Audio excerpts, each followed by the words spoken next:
Sahabat FFP, selamat pagi. Apakah Anda menyaksikan bangunan yang ada di belakang saya? Dikit-dikit gitu ya, supaya bisa kelihatan. Nah, seperti itu. Nah, ini.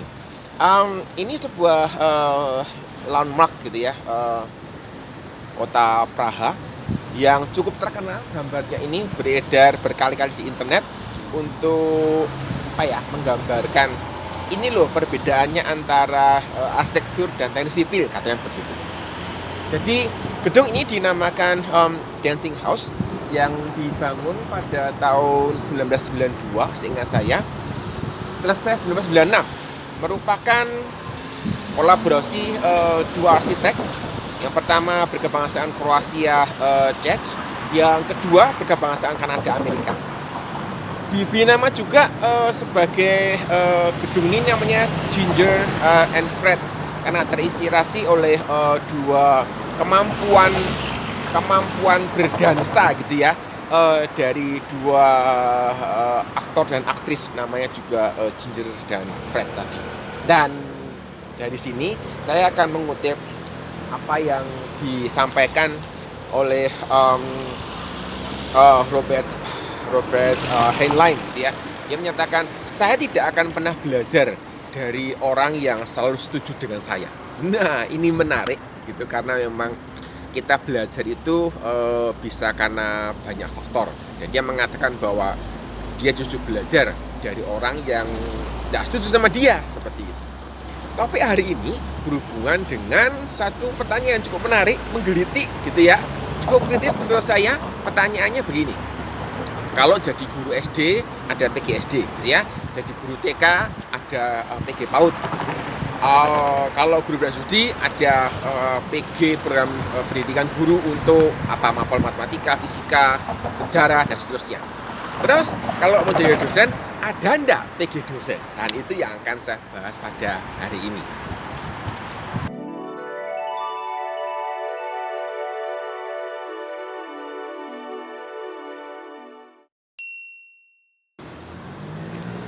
Oke, kita lanjutkan dari sini. Pertanyaan yang menggelitik ini memang terdengar aneh gitu ya, karena jadi guru ada program pendidikan guru. Kenapa untuk jadi dosen tidak ada program pendidikan dosen? Dan kalau kita perhatikan sebenarnya gitu ya, sebenarnya ada satu pola yang cukup menarik yang kita bisa lihat, yang kita bisa amati, yang kita bisa perhatikan gitu ya, terkait dengan ketiadaan program pendidikan dosen ya. Jadi program untuk mendidik para dosen, kira-kira begitu. Tidak ada. Kalau kita melihat itu sebenarnya polanya ini dimulai dari PG PAUD. Nah, PG PAUD ini dibuat ada gitu ya, karena memberikan dasar, konsep dasar mendidik anak kecil. Mendidik anak kecil itu tidak semudah mendidik orang dewasa. Saya pribadi, saya mengalaminya. Saya menjadi guru sekolah minggu cukup lama, menangani juga sempat anak-anak TK gitu ya. Saya mengakui cukup menantang gitu ya, menangani anak-anak TK ini. Tetapi ketika itu makin bertambah usianya, ketika menangani anak-anak remaja, situasi agak berbeda. Jadi ya ada tantangannya juga gitu, tetapi lebih mudah diarahkan ya. Ketika berbicara itu saya tidak perlu menyederhanakan apa yang saya jelaskan. Nah, itu beberapa perbedaannya. Kemudian urusan beda ukuran ini juga, beda tinggi badan, beda fisik dan sebagainya, ini juga menjadi satu kendala tersendiri.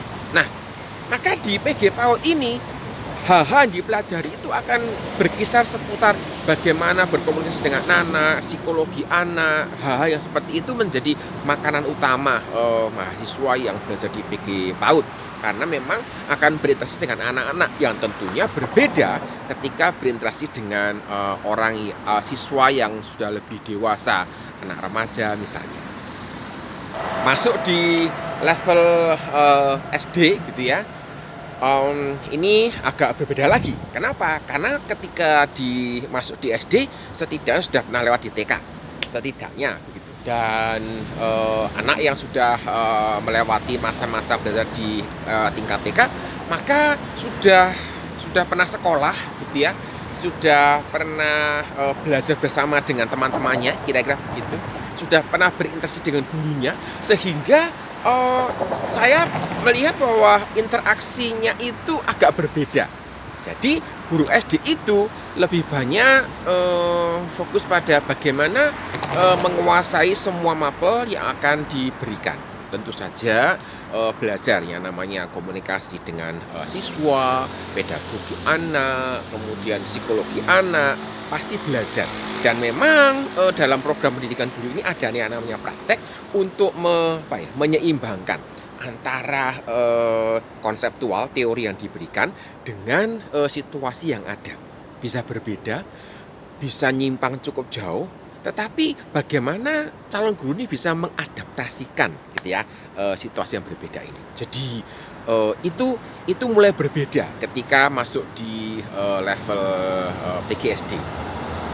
Nah, ketika masuk di level guru bidang studi, guru SMP, guru SMA, maka porsi yang terkait dengan berkomunikasi, psikologi siswa itu akan makin berkurang. Kenapa? Karena siswa-siswa ini sudah pernah lebih lama sekolah gitu ya, sudah cukup lama berinteraksi dengan gurunya, memahami situasi kelas, diharapkan juga memahami konsep belajar mandiri, mungkin kalau belajar mandiri belum ya, bertanggung jawab untuk belajarnya, mengerjakan PR-nya gitu ya, sehingga guru bidang studi ini fokus pada mapel tertentu sudah. Kenapa? Karena mereka mesti mengajar dengan lebih dalam lagi. Saya tidak mengatakan bahwa guru bidang studi itu lebih jagoan dari guru SD dan guru PAUD, guru TK, guru PAUD. Tidak. Justru dalam hal teknis komunikasi sebagainya, guru SD dan guru PAUD jauh lebih mantap gitu. Dan guru SD itu menguasai semua mapel gitu ya yang akan diberikan, tetapi tingkat kedalamannya itu hanya di permukaan. Saya tidak mengatakan bahwa kalau gitu dia kurang ahli dong dibandingkan yang guru misalnya guru sejarah atau guru fisika misalnya. Beda gitu. Guru sejarah, guru fisika hanya tahu bidang itu saja gitu ya. Tapi dia bisa menjelaskan dengan cukup dalam. Guru SD itu menjelaskan di level permukaan untuk memberikan gambaran umum, sehingga guru SD tidak perlu mendalami cukup sampai ke level yang paling dasar sekali, tidak perlu. Dan wawasan yang dimiliki akan menolong, kira-kira begitu. Dan ini menjadi satu pola juga gitu ya, bahwa ternyata ada perbedaan. Ada semacam sistem pendidikan persiapan guru di kelas yang lebih tinggi itu berbeda dengan model pendidikan untuk guru di level pendidikan dasar dan yang di bawah tadi TK, SD dan sebagainya. Dosen biasanya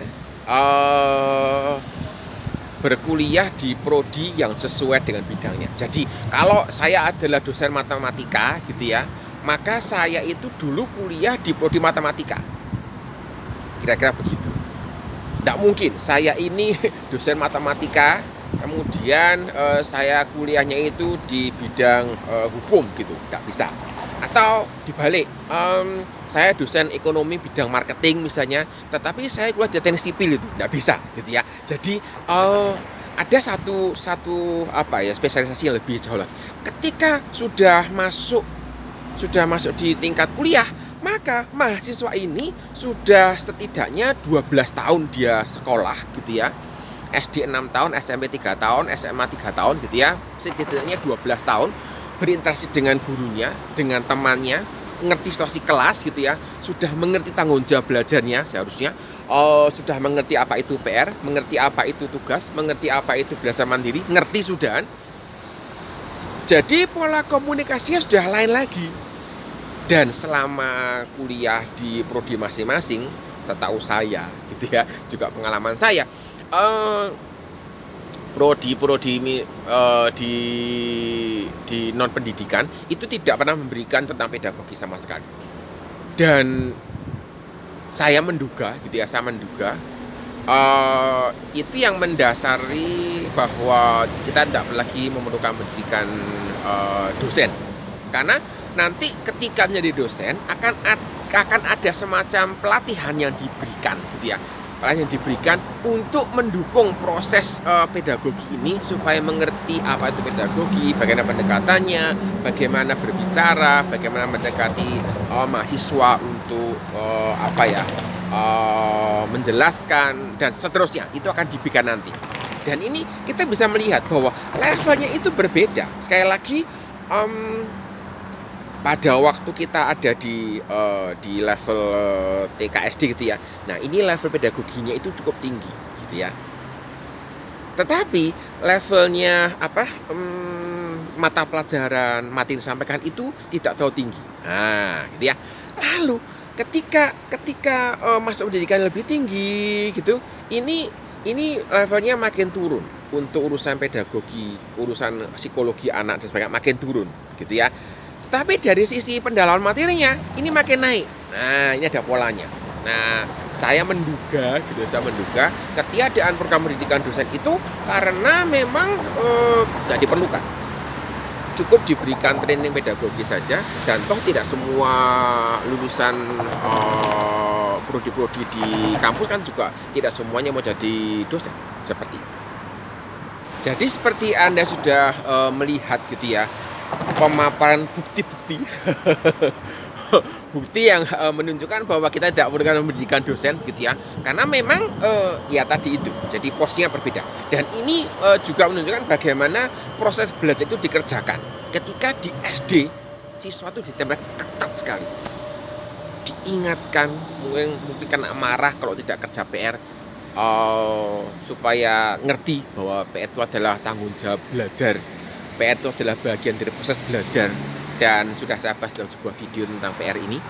Kemudian diingatkan, ini loh perlu dicatat, didikte gitu ya, apa yang perlu dicatat. Jadi ditempel ketat karena memang di tahap-tahap awal mereka sekolah.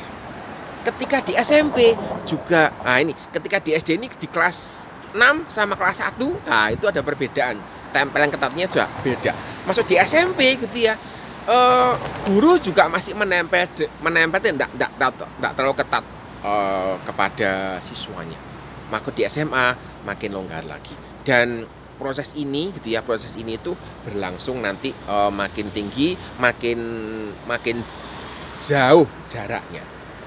Tetapi ada juga beberapa SMP dan SMA juga yang masih menempel dengan ketat gurunya gitu ya, kepada siswanya, masih diingatkan, masih begini. Dan ini memberikan satu paradigma dan kebiasaan yang baru buat siswa SMP dan SMA yang akan menjadi masalah gitu ya ketika nanti mereka kuliah.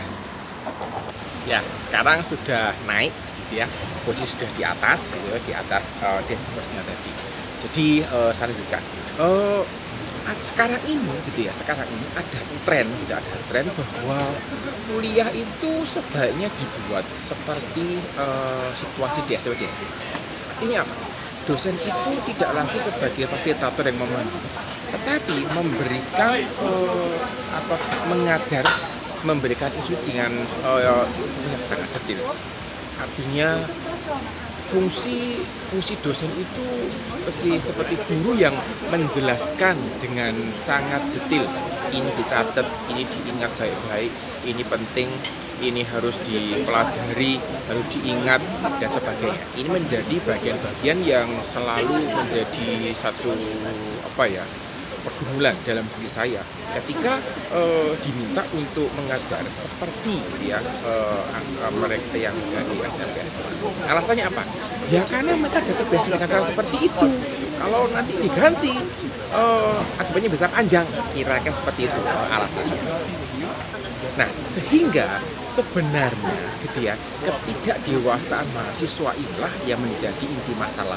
Jadi keinginan mahasiswa untuk mendapatkan bimbingan yang sangat detail seperti yang mereka peroleh ketika ada di bangku SMA, itu membuat mereka sebenarnya tidak siap untuk masuk ke dunia pendidikan tinggi yang lebih banyak diarahkan untuk belajar mandiri, untuk belajar dengan bertanggung jawab, untuk membaca materi yang secara teratur yang sebelumnya tidak pernah dilakukan di SMA. Kemudian mulai dilepas gitu ya, supaya mereka ini menjadi pembelajar yang mandiri dan tidak tergantung pada gurunya, sehingga ketika nanti turun dalam dunia kerja mereka bisa survive, mereka bisa belajar sendiri, bisa mengembangkan ilmunya dan seterusnya. Nah, karena ketidakcocokan gitu ya, antara keinginan dibimbing secara detail dan kenyataan bahwa dosen ini memberikan arahan secara umum, memberikan dorongan, tidak mendetilkan instruksinya atau memberikan bimbingan di dalam kerangka belajar orang dewasa. Mahasiswa tidak bisa belajar dengan baik, nilainya buruk, kemudian kelulusannya juga rendah. Nah, ketika nilai buruk, kelulusan rendah, itu menjadi sebuah temuan yang sangat menarik gitu ya, oleh tim penilai akreditasi. Oleh karena itu dosen merasa perlu mengubah cara mengajarnya. Biasanya mereka ya kembali mencontoh cara-cara mengajar di SD SMA yang memberikan semuanya dengan sangat detail, sehingga ya menurut saya mahasiswa tidak diajar dengan tepat gitu ya, karena mahasiswa mesti diajar untuk belajar secara mandiri, diberikan dasar yang kuat supaya ketika nanti mereka lulus, mereka bekerja, entah kerja sendiri, entah kerja ikut orang, mereka bisa belajar sendiri, bisa belajar mandiri berdasarkan konsep dasar yang diberikan tadi. Nah, ini menjadi sebuah tantangan tersendiri. Orang mengatakan, bisa kok gitu. Setelah nanti lulus bisa kok mereka belajar secara mandiri.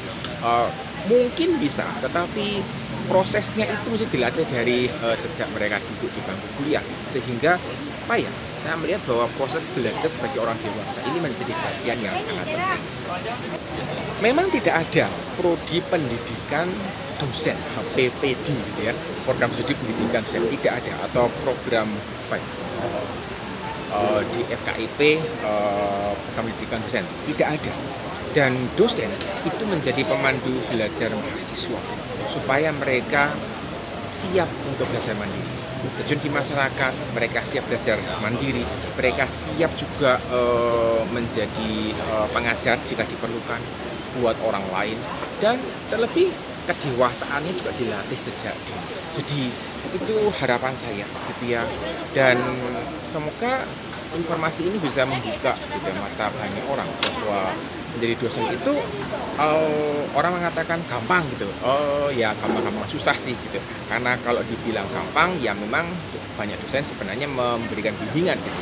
Tidak seperti guru SD yang mengajar dengan sangat detail gitu. Tetapi membimbing itu juga ada seninya gitu. Artinya bagaimana membimbing setiap mahasiswa itu bisa berbeda-beda, dan dosen punya tugas yang cukup berat terkait dengan bagaimana menyiapkan mahasiswa jadi lulusan nantinya yang siap belajar mandiri, siap berkembang, dan siap untuk terjun ke masyarakat.